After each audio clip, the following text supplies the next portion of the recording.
You'll see this in the background, the actual tools that we use, and you'll see us familiar with all of them. This would be like one of our logs. We've tweaked it a little bit to have like the resources at hand because even though they're in our Blackboard site, sometimes they're not accessible or quick enough to how fast our PLCs move. And then at the bottom, it's just, this is more for me. I'll be playing the role that I typically play, which is facilitating the PLC, and then just bringing them back to like the student work.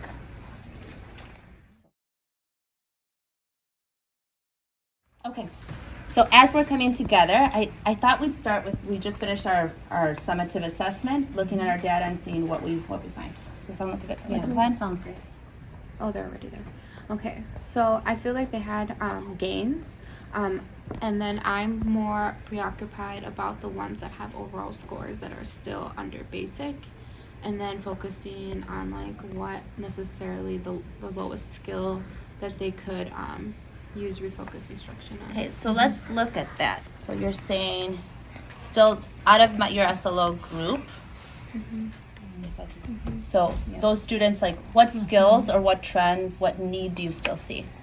I see that for understanding would be the one that would adjust their TDA right away, but in order to have something that's going to be high transfer to other subjects is going to be one of the skills. Maybe the transition. So That's kind of what I'm thinking- seeing in my subject area. They need a boost in that transitions because they're doing really standard transitions for second, third, and conclusion, but nothing in the middle of the paragraphs. So Planning for this, I know that you've been working with like your strategy groups. When do you think that this could occur? this could probably occur during silent sustained reading and activity pull groups to work on transitions to prepare them for thoughtful exit reading. Okay, so let's just pull that up. Okay, so I've linked it here.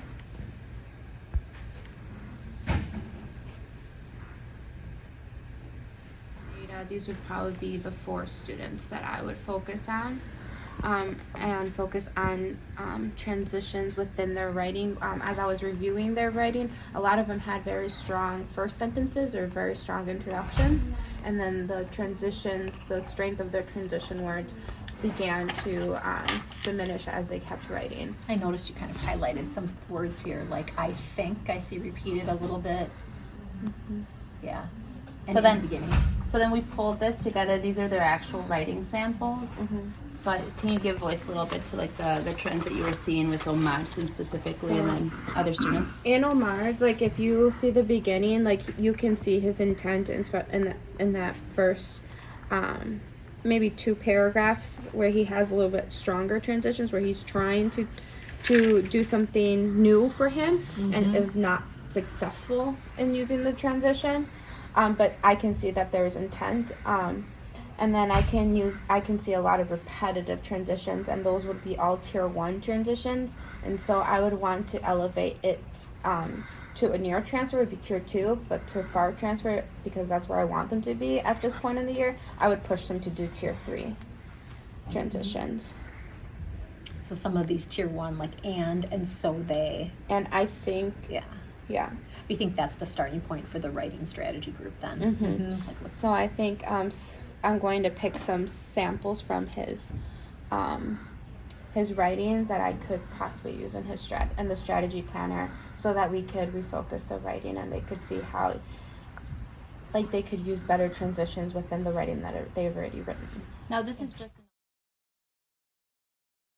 next part. You're already gone with like the I do, right? Or like the focused instruction. Now moving into like the we do. Yeah, so now I'm just going to reiterate. So now that you've seen my thinking process and how meaningful my transition could be, I wonder if we could pull like a section of one of their TDAs to do the we do. That's what I was thinking. We want something that's actually like familiar to them. So it's either I was thinking the critical reading and writing, that one that we just looked at, that summative assessment, how to improve upon that, or something that they've been writing themselves. So maybe for easiest or convenience, why don't we look at the TDA? So who was one of the students? Omar.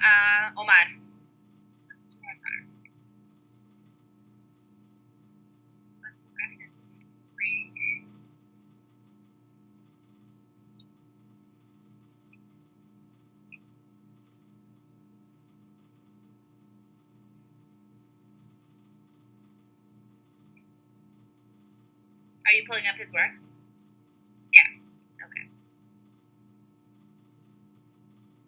So his overall score was a 1.62. So pretty close to it too. Yeah. Do you still see the same trend or that we were like identifying before with like strong beginning transition but not within?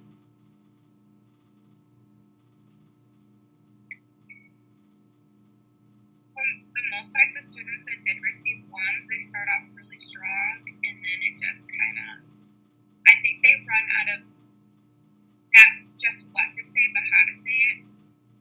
Yeah, it's the connective tissue, right, in between those thoughts, inside the paragraph, inside the body paragraph. I mean, because That's like what we were talking about before, right? Like they have like the bricks, but that mortar that they're missing, that glue. Would you copy and paste like the beginning of the first body paragraph with Alar's work, and then maybe choose? Yes, that would work. Just put the whole thing. We'll highlight and identify what. I'll put it. Even if it's here, even if it makes it big, Luciano, don't worry about that right now. I'll put it on the bottom of it. Okay, buddy.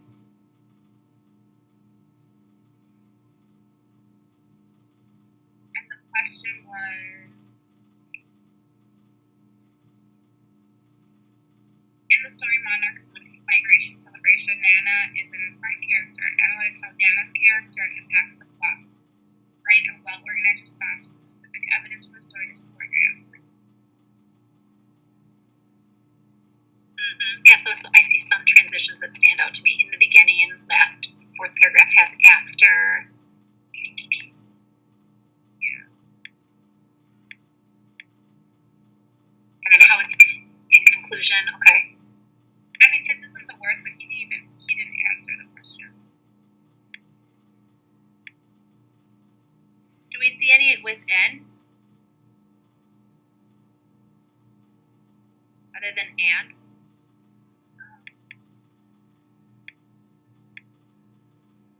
There's opportunities too. So in the third paragraph, kind of in the middle, it says they started to see a lot of help coming from the community. Like he could put a dependent clause like in front of that, or change they, like start with the verb instead of the pronoun, and that might be a type of transition. How about this one? Like this one, if there isn't enough butterflies. Like that if then cause and effect. Right. So, we worked on transitional phrases earlier, right? Okay, and we defined it, and then we also kind of put a little lesson in on independent dependent clause, right? Because it kind of helped us find what? What did it help us find? You can look at the anchor chart. Sorry. You're good. The What's it called? What kind of word is that? transition. Transition. Yeah, it helps you find where you could put the transition. Yep. And then we talked about the different transitions, examples, and then you guys looked up some examples on your BB9, right? You have that open? So we're going to use that a little bit. Okay, so because I showed you, we practiced together with my support. Now I'm going to have you practice, but you guys are going to do it together, where you're going to pick transitions that would best fit in the sentence, but I also need you to highlight the independent clause, the dependent clause, and what word you're going to change. Okay?